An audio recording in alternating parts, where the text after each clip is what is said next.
Astra, your book, I think one of the fascinating parts to me is you really try to reach out to young people who have been sold the bill of goods about the liberating quality of the internet and who don't see some of the dark side of what is happening, because obviously every new technology promises to liberate the human race. It happened, as you mentioned, with the telegraph. It then happened again with early radio. It happened again when cable came around. And now this new communications technology, the internet, has the same promises. Your concerns about the dark side of what's happening.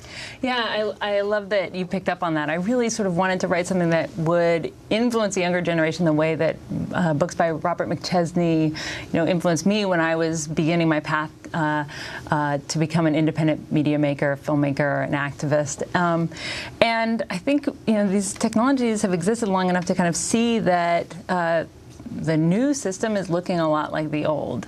And it actually makes sense. I think that people who've grown up with these technologies will have a much more, realistic relationship to them, because by the time I grew up and there's television, I just took it for what it was. It was, something that was just part of the environment, and all of the sort of romance that had been imbued with wasn't there. But I think it's important not to get cynical. The utopian potential of the net is real. It's a remarkable innovation, and it's true that this sort of many-to-many quality, the fact that it enables us to talk directly with people, it's very different than the old broadcast model. The problem is the underlying economic conditions haven't changed.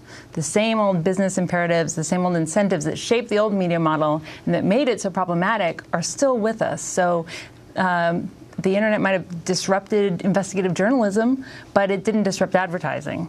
And that's what I'm trying to emphasize. You say it's a rearrangement, not a revolution. Explain. Right. I mean, so much of the story we tell ourselves is about the revolutionary impact of this new technology. But I think continuity is as important to this story. So there are new winners and new losers. So, for example, we were told the old media dinosaurs were going to go extinct. Well, what we've seen is they've adapted very well. I mean, it's exactly what Michael Kops is talking about. We have these old media companies, NBC, joining with the cable companies, buying up internet startups. And so there's this kind of integration, this merging of the new and the old that doesn't fit into the sort of myth that we've been telling ourselves.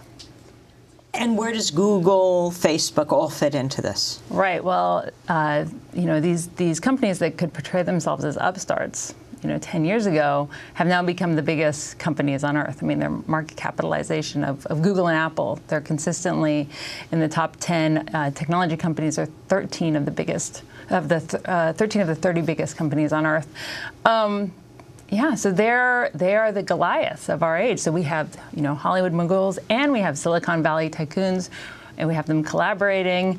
And the thing is that the old media model, which again was funded by advertising, was a situation where you could turn off your television, you could opt out. We have a much more sort of pervasive, ubiquitous system right now, and in a way, the old problems have intensified, because it's not just something. An ad isn't just something you are watching. Actually, now you're being watched, you're being tracked, you're being monitored. I mean, the dominant business model on the internet is surveillance, and this is going to create a lot of problems down the road. I think that we need to look ahead and look at the forces that are shaping the development of these tools.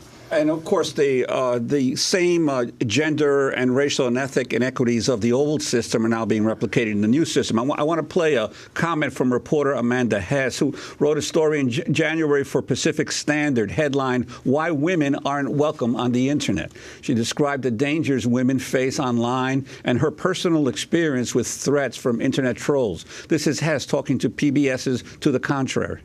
So this summer, I was on vacation with some of my friends in Palm Springs, and the first morning that we were there, I got a text message from my friend on the East Coast. It was about 5:30 California time, and I woke up, and she had texted me to say that she'd found a Twitter account that seemed to have been created for the purposes of making threats to me.